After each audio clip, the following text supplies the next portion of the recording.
his sickness under the weather, yeah.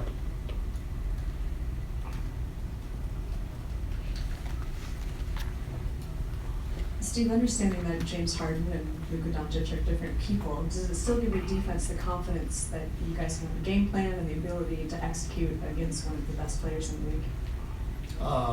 Does it give us confidence? Yeah, knowing what you guys did against Harden, knowing that you're facing another player with great offensive force, that you have the ability to game plan and frustrate him.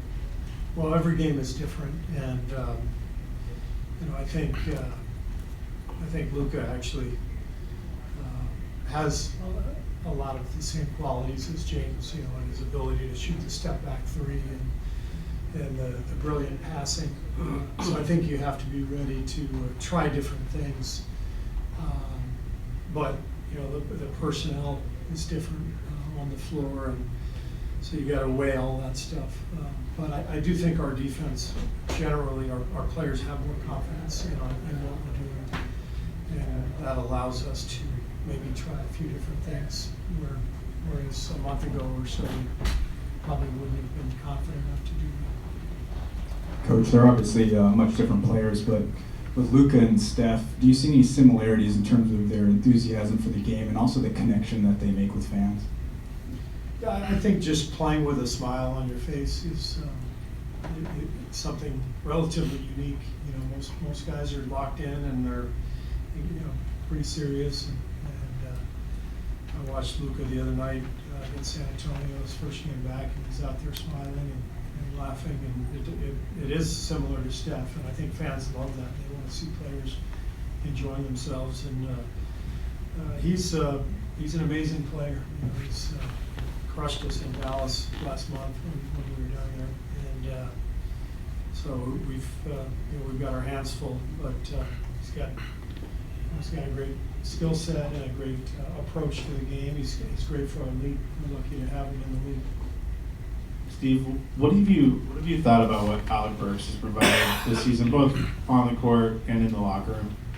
On the court, he's a really good player. I mean, just his aggression, getting the ball downhill towards the rim with speed, momentum, attacking, and he shoots the ball better from the three-point line than I realized before we signed him. And then I think on a young team, it's great to have a veteran player who just is no nonsense, just comes in, gets his work in every day, very consistent with his effort, and just zero maintenance. He's just very, very professional. The players, his teammates love him and enjoy playing with him too. And given how this season has gone, how thankful you are about the value that you guys have gotten with those minimum contracts with Burks and Glenn Robinson? Yeah, we've been fortunate, given the position we're in, to have been able to sign Alec and Glenn and also Willie, veteran players, to kind of solidify things while we're trying to raise all these young guys at the same time. So all three of them are having really good seasons. Coach, over the course of the last 4 games of the win streak, has there been some sort of overall difference in the way you guys have played collectively as opposed to the games leading up to it that have sort of led to this result? It's all about defense. I read today, over the last 4 games, our defense is number 1 in the league. I know it's a small sample size, but it's not a coincidence. We won 4, and we've played really, really good defense during that stretch. We also haven't played Dallas during that stretch. They're the number 1 offense in the league, so they're going to test us like we haven't been tested over the last week or so, and we know that, but at least we're starting to put some things together. Hi, Steve. Mark Followell from the Mavs TV broadcast.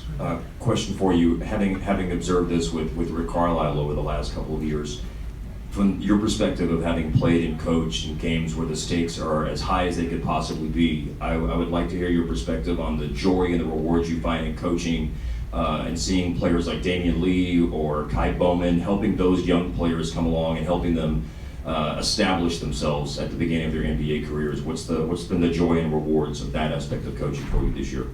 Well, I think that's one of the joys in coaching is helping a young player evolve and and establish a career. You know, it's life-changing if you can make the NBA and survive and make it a career. It's life-changing for you and your family.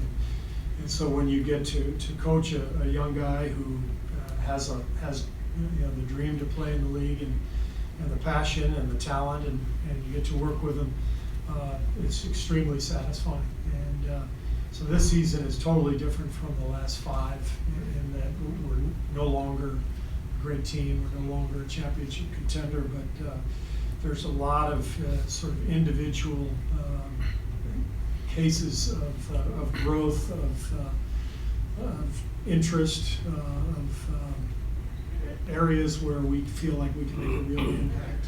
And it's a really, really gratifying situation to be in, and it helps when you get to win a few games too, because then all of a sudden the players feel good about things, and you get kind of that combined mix of, all right, you know, you're getting better, and so are we, and you know, food starts tasting better, and you start sleeping better, everything else. So it's been a nice little run here the last week.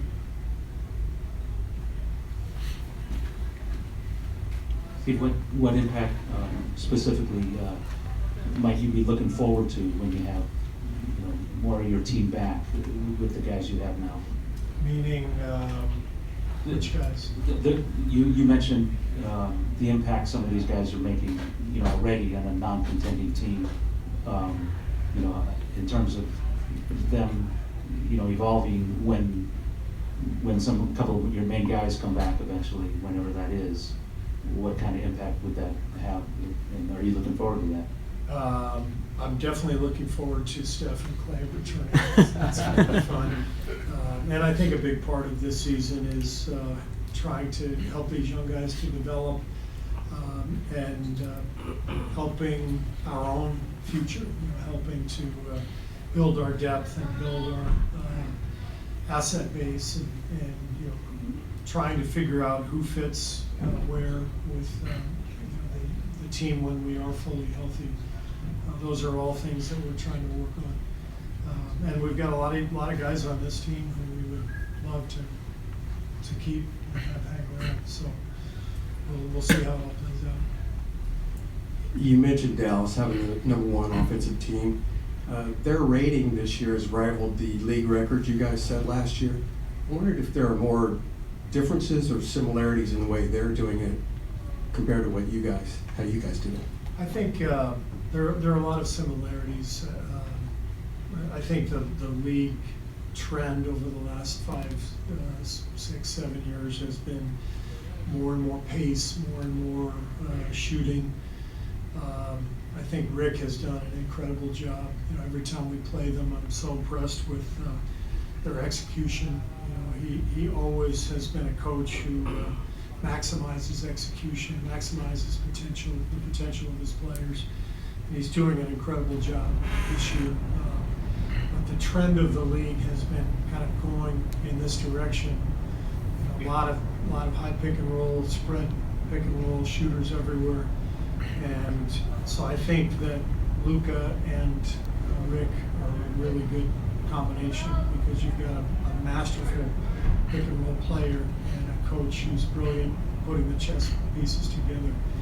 And what I enjoy about Dallas is that I've been watching them the last few years while they've been going through their own tough stretch, developing players like Finney-Smith and like Kleber, some of the younger guys who maybe aren't as well known but have added to their depth, and now they're playing big roles. You know, so it's impressive to watch, because this didn't just happen overnight for Dallas. This has been something that they've been building over the last several years. They've done a great job organizationally. Great. Cool. Thank you. Can we move on?